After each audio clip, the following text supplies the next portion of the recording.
Section 5.4 is practicing or helping you to practice all the techniques that we've learned. It's important to remember that you can always check all of your work using multiplication.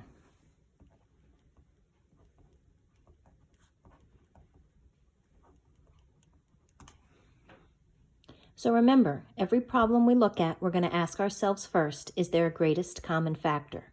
If so, we'll begin there. For example 1, we see that x minus c is a shared common factor. We will factor that out.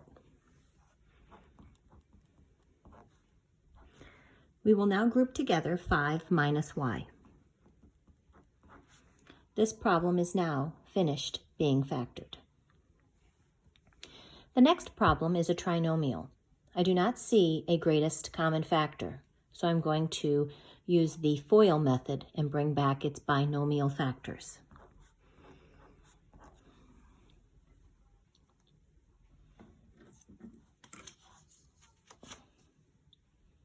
Remember, I want to first multiply to 12r squared, so how about we try 3r and 4r.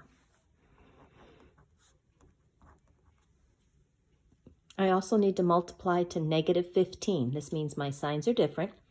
And how about we try 3 and 5?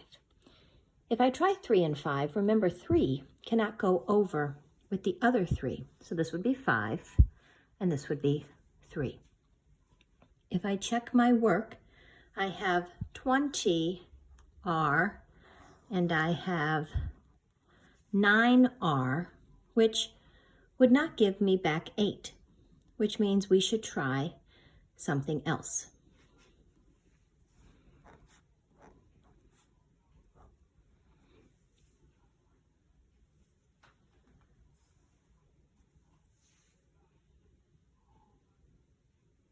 So another option is 6 and 2.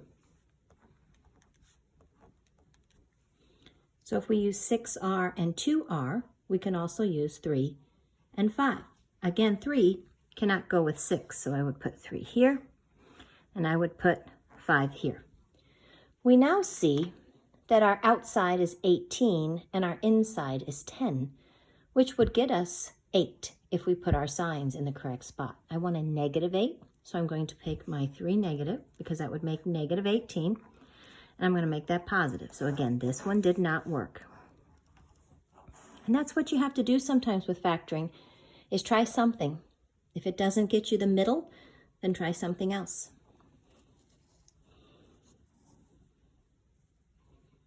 All right, problem 3 is another trinomial that we will factor with 2 sets of parentheses. Let's try 5x and 2x.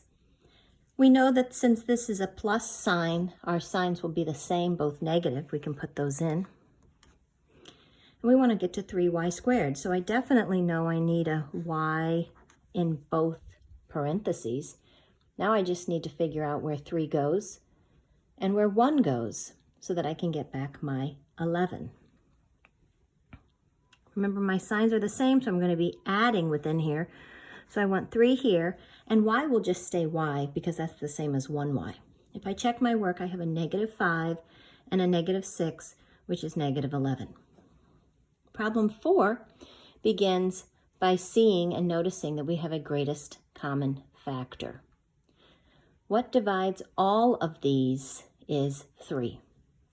And they also share an x. So we're going to take out 3x. We're going to get 20x squared. Oh, they actually share a y also, so we're going to take out y too. Minus 3 into 69 is 23, so we'll get 23x, plus 3 into 18 is 6.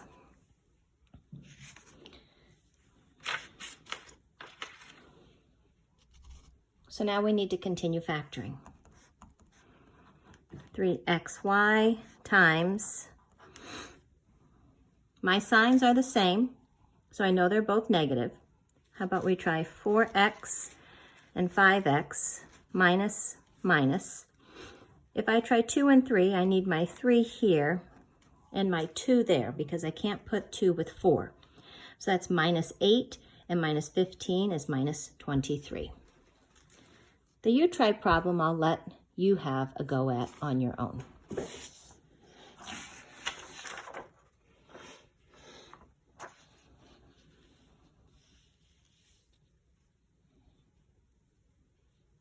Problem 5 has 4 terms, so we would factor by grouping. I'm going to reorganize it a little bit.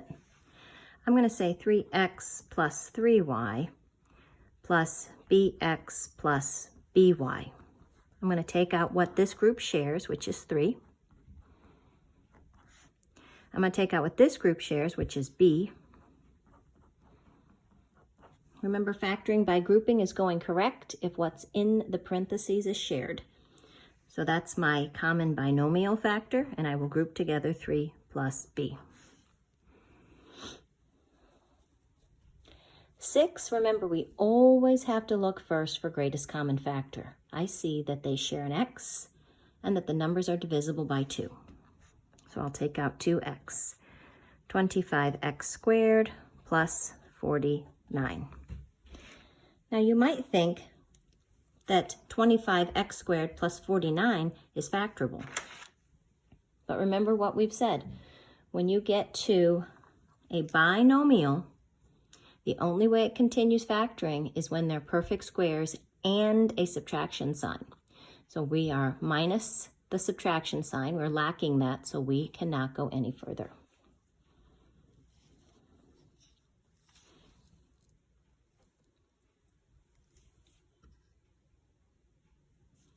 For us to do problem 7, again, there's 4 terms, so we would factor by grouping.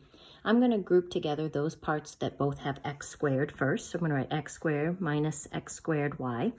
Then I'm going to write minus 4y minus 4. What they share is x squared, so I'm going to get 1 minus y. What they share is a negative 4, so I'm going to take out negative 4, and I'm going to get, oh, this is a plus sign. My apologies. That should be plus. So that's plus. And then I'm going to get y plus 1. 1 plus y and y plus 1 are the same. So we'll just choose to write one of them and group together x squared minus 4. That's the cat in the way. X squared minus 4 is a difference of squares, so we keep factoring. So we get y plus 1 times x plus 2 times x minus 2. And now we are finished. So remember, when a binomial has squares and subtraction, we can keep factoring.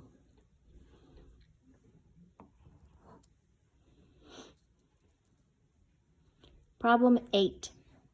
I see that across there they share a p, so I'm going to take out p. So I get 6 times p plus 2 squared plus 13 times p plus 2 plus 5. Now to continue factoring, what will make this easier is to use u substitution. We're going to let u represent p plus 2. So that p that we took out as the greatest common factor remains, and now we can have 6u squared plus 13u plus 5. So I'm going to factor this trinomial into 2 sets of parentheses. I'm going to use 3u and 2u. The plus on the end means my signs are the same. Look to the middle, so they're both plus. And I'm going to use 5 and 1. That makes outside value 3, inside value 10 for 13. Now remember, you can't type this into MathLab and get a correct answer because u is not how the problem started. We will replace u back with 3 plus, we'll do 3 times p plus 2. And we'll do 2 times p plus 2 plus 1. Now, let's distribute and simplify and we'll be finished. So p times 3p, 3 to 2 is 6 plus 5 is 11. 2p, 2 to 2 is 4 plus 1 is 5. So we are finished.